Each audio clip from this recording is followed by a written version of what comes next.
Kia ora tātou everyone, and thank you, President Lee. I understand the 5-minute talk is an opportunity for new members to introduce themselves to the club, so I will try and do that.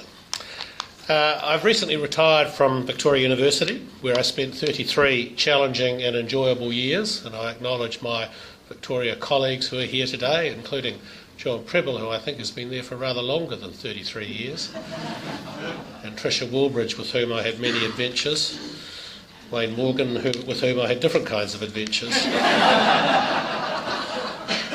For the last 9 of those 33 years, I had the privilege of serving as Vice-Chancellor, and this was a role which I enjoyed immensely, although I concede I did not enjoy absolutely every minute of it. But the good far outweighed the bad.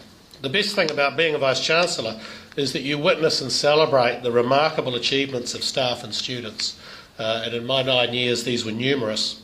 And they included the wonderful success of the solar decathlon student team, who designed and built a solar-powered house that finished 3rd in the US solar decathlon competition in Washington, DC. And many of you, I'm sure, were here for their presentation at this club, and of course they received great support from this club. There were countless other examples of great things that happened while I was Vice-Chancellor, and I don't think there's any need to give any examples of the worst things about being Vice-Chancellor. Prior to being Vice-Chancellor, I was Dean of the Faculty of Commerce, and before that, Head of what is now called the School of Management. And if I go back far enough, in fact, 1979 to 1995, I was actually a full-time academic, doing teaching and research in human resource management and industrial relations. And the 80s and 90s were very interesting times in industrial relations, and Peter Cullen was one of the many who helped make those times very interesting. Some people were kind enough to say that my experience as a Professor of Human Resources and Industrial Relations would help me as Vice-Chancellor. However, in my first year as Vice-Chancellor we had a strike, so I'm not sure this was the case. Since I retired, I've continued to enjoy myself, but in a very different way. And many people told me that I would experience a huge gap in my life. I would go, as one person put it, from full on to full stop. Well, I'm still looking for that huge gap, and as many here today know, you don't go from full on to full stop. Your activities change, but they don't necessarily lessen all that much. In my case, having retired on February the 28th, I decided to take March and April to clear my head. The first thing I did, literally the next day, was to get on a plane and go to Auckland and attend 2 Bruce Springsteen concerts. I don't know if that did clear my head, but I certainly loved them. Then at the end of April, my wife Karen and I joined a Victoria University study tour of Turkey. I have to keep supporting the old firm.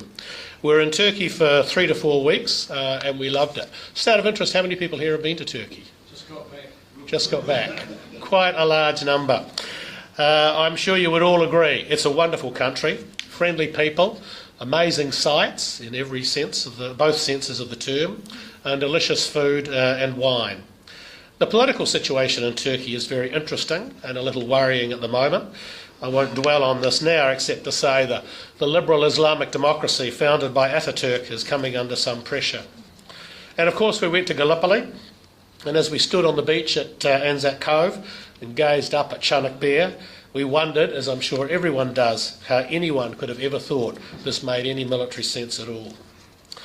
Following Turkey, Karen and I went to Rhodes. This time it was just the 2 of us, and we enjoyed a week on the south coast and then several days in the medieval walled town, which is an amazing place. Last year, actually, we visited Crete. We seem to specialise in sites of major military defeats for New Zealand, and we enjoyed that so much we were keen to visit another Greek island. We weren't disappointed. We can recommend both Crete and Rhodes unreservedly. We had an interesting experience on our first evening in Rhodes. Our daughter Amy emailed from the UK to say she would be interviewed on the BBC later that evening. So we logged in via my iPad and listened to the programme. We later agreed that of all the things we planned to do in our retirement, looking out over the Aegean Sea, drinking Greek wine and listening to our daughter on the BBC was not actually on the list. So now we're back home, been back for a few weeks. I'm in daily attendance at the gym, trying to shed the extra kilos that 6 weeks in Turkey and Rhodes mysteriously added to my frame. I'm also trying to loosen up my ageing joints, and each Wednesday morning I join Reece Barlow at a kind of yoga Pilates class in which we're the only males, and are able to observe the advantages women have when it comes to flexibility. I'm enjoying Rotary. I am involved in the International and Speakers Committee and also with the forum scheduled for December.